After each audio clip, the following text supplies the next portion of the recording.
사용 후 삶의 질을 극적으로 올려준 제품 탑5를 직접 선정해보았다. 순위를 매길 때는 얼마나 자주 쓰는지에 대한 빈도수, 얼마나 내 노동력을 대체해주는지에 대한 편리성, 사용 전후 삶의 변화도 세 가지 측면으로 평가하였다. 그럼 5위부터 빠르게 간다. 5위는 음스 처리기다. 나는 개인적으로 가열 분쇄 방식을 사용하고 있는데 이게 진짜 단점들이 너무 많다. 냄새 제거 필터는 주기마다 추가적인 돈을 주고 사야 하는데 그럼에도 처리 중 나는 냄새 때문에 실내에다 두고 쓸 수가 없다. 음식 잘못 넣었다가 내부에서 돌처럼 굳어서 멈춰버리는 상황이 발생하기도 하고 음식물 싱크대에서 빼서 다시 넣는 것도 귀찮다. 그럼에도 불구하고 5위에 넣은 건 사용 전후의 삶의 변화도가 컸기 때문이다. 벌써 3년 가까이 쓰고 있는데 워낙 오래 쓰다 보니 최근엔 익숙해져서 위에 말했던 단점들만 눈에 들어와 사실 욕하기 바빴다. 근데 최근에 이거 한번 고장나서 며칠 못 쓴 적이 있었다.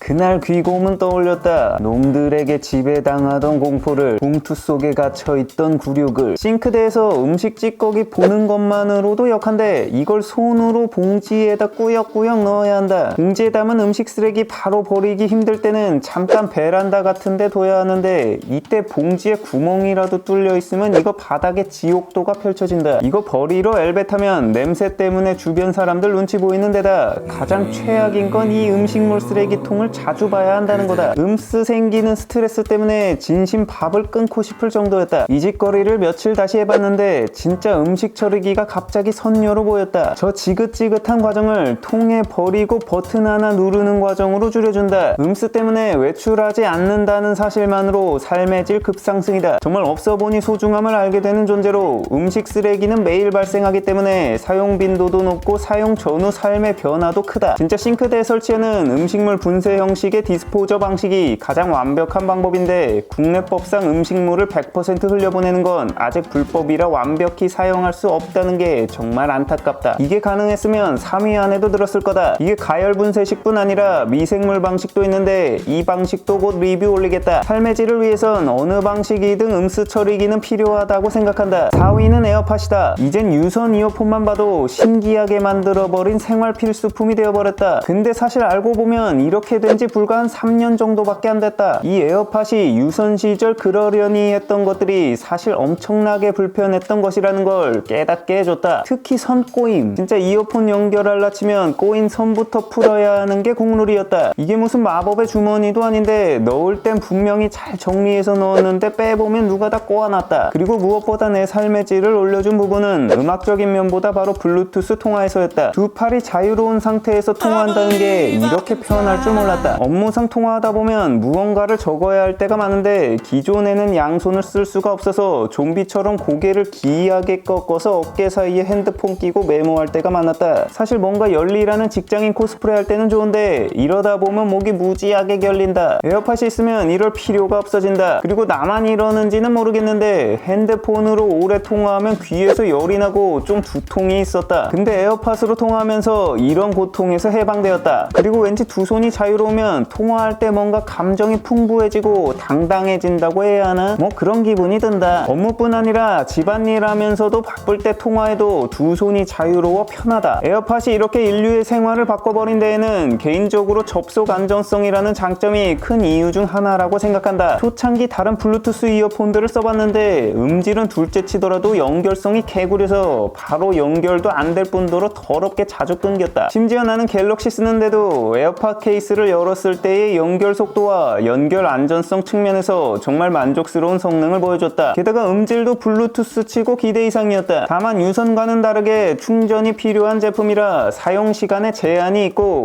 오래 쓰다 보면 사용 시간이 줄어든다. 그리고 매번 충전하는 게 상당히 귀찮다. 게다가 진짜 필요할 때 충전 안 되어 있으면 내 게으름에 빡친다. 그리고 충전 케이스를 함께 가지고 다녀야 되는 것이 불편하다. 남자들은 가방 따윈 가지고 다니지 않는다. 거의 도라에몽 수준으로 모든 걸 다 주머니에 쑤셔놓고 다니기 때문에 주머니가 불룩해지는 느낌이 개구리다. 그리고 이게 선이 없어서 한쪽이 빠져서 잃어버리는 상황이 발생하기 쉽다. 일단 당근에서 검색해봐도 이런 케이스들이 참 많다는 걸 알게 된다. 삶의 많은 부분을 바꿨지만 이런 단점들 때문에 4위를 줬다. 3위는 건조기이다. 이제부터 말하는 세 가지는 내가 뽑은 삶의 질 3신기 중 하나이다. 우선 건조기는 빨래를 넣는 행위를 없애준다. 그날 밤 빨래를 바로 입을 수 있다. 이 두 가지 기능만으로 순간으로 사용 전후의 삶을 극적으로 달라지게 만들어준다. 물 먹어서 무거운 빨래를 낑낑대고 들고 가서 건조대에 넣으려고 하면 이건 뭐 스크루바 마냥 지들끼리 꼬여서 일일이 풀어줘야 한다. 간신히 걸었다 해도 이거 걸다 보면 또 빨래대에서 바닥으로 떨어지고 난리다. 특히 건조기 사용이 삶의 질을 확 올려주는 시기가 있는데 바로 장마철이다. 이건 매년 피할 수가 없다. 언제까지 여름 내내 쉰내 나는 빳빳한 수건에 고통받을 것인가. 건조기가 있다면 여름철에도 상쾌하고 뽀송한 호텔 수건 서비스를 받을 수 있다. 매일 사용하는 수건의 퀄만 달라져도 아침 저녁으로 행복지수가 올라간다. 그리고 누구보다 아기 있는 집은 삶의 질이 2배로 상승한다. 아기들은 정말 빨래 무한제족이다. 토하고 흘리고 뭐 빨래가 무한히 샘솟는다. 이렇게 아기옷과 수많은 손수건들을 매일 빨아야 할 정도로 그 양이 많은데 그날 돌려서 그날 입을 수 있다는 장점만으로 나는 건조기를 육아템으로 분류한다. 다만 사용빈도 측면에서 일주일에 2-3번 정도로 매일 사용하는 제품은 아니라는 점에서 다른 탑3 대비 조금 낮은 점수를 줬다. 그리고 이거 건조기를 돌리고 난 후 빨래를 개는 건 또 내가 해야 하기 때문에 내 노동력을 완전히 대체하지 못하는 부분에서는 좀 감점을 주었다. 써보니 이건 브랜드가 중요하다기보다 크기가 중요하다. 이불이 들어가는 사이즈를 체크해야 하는데 여름 이불의 경우 빨래 후 건조까지 해야 코인 빨래방 가는 수고를 덜어줄 수 있고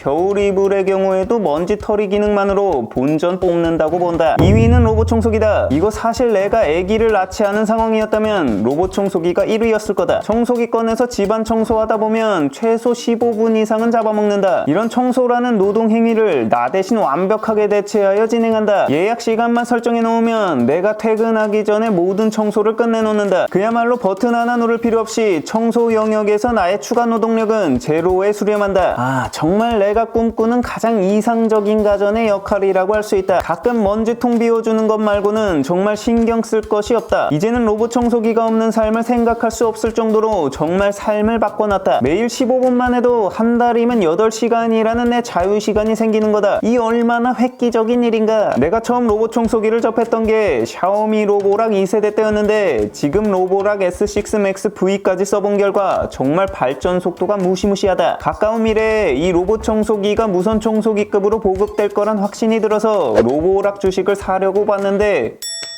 와, 주가 미쳤다. 역시 선반영. 미래는 로봇의 시대다. 로봇 청소기 코인 탑승 가즈아. 아직 흡입력과 청소 능력에 의심을 품는 사람들이 있는데 매일 청소해주는 청소의 메인 목적인 먼지나 머리카락 제거 등은 확실하다. 그리고 첨단 알고리즘을 적용한 매핑을 통해 사람보다 더 빈틈없이 꼼꼼하게 해준다. 솔직히 사람이 무선 청소기 밀다 보면 안민구역이 조금이라도 생기지 않나? 게다가 사람이 닿기 힘든 침대 밑 같은 경우도 청소해주기 때문에 여러모로 로봇 청소기의 압승이다. 다만 2위로 밀려난 것이 아기를 키우면서 매일 로봇 청소기를 돌리기가 이전만큼 쉽지 않아졌기 때문이다. 워낙 아기가 장난감과 잡동사니로 집안을 혼돈의 카오스로 만들기 때문에 이걸 치우는 게 힘들어져서 전보다 빈도수가 좀 떨어졌다. 다만 사람의 노동력을 대체하는 편의성 측면에서는 그 어떤 가전보다 압도적이다. 1위는 식세기다. 설거지는 매일매일 반복되고 집안일 중 가장 많은 시간이 소요되는 일이다. 빈도수와 소요 시간만 봐도 가장 악질이다. 그냥 냅두면 악취, 장갑 안 끼면 주구습진, 오래 하면 손목 터널 증후군에 허리 통증까지. 사탄도 이런 사탄이 없다. 아니 오죽하면 명절 설거지 때문에 이혼율이 올라갈까. 이거 외상뿐 아니라 내상까지 치명적으로 입히는 주와 인마의 집안일이다. 정말 설거지 까는 거라면 하루 종일도 할 수 있다. 통계청 기준 1회 설거지 평균 시간이 21분이라고 한다. 이 20분의 고통을 버튼 하나로 줄여주는 게 식세기다. 이건 삶의 변화가 아니다.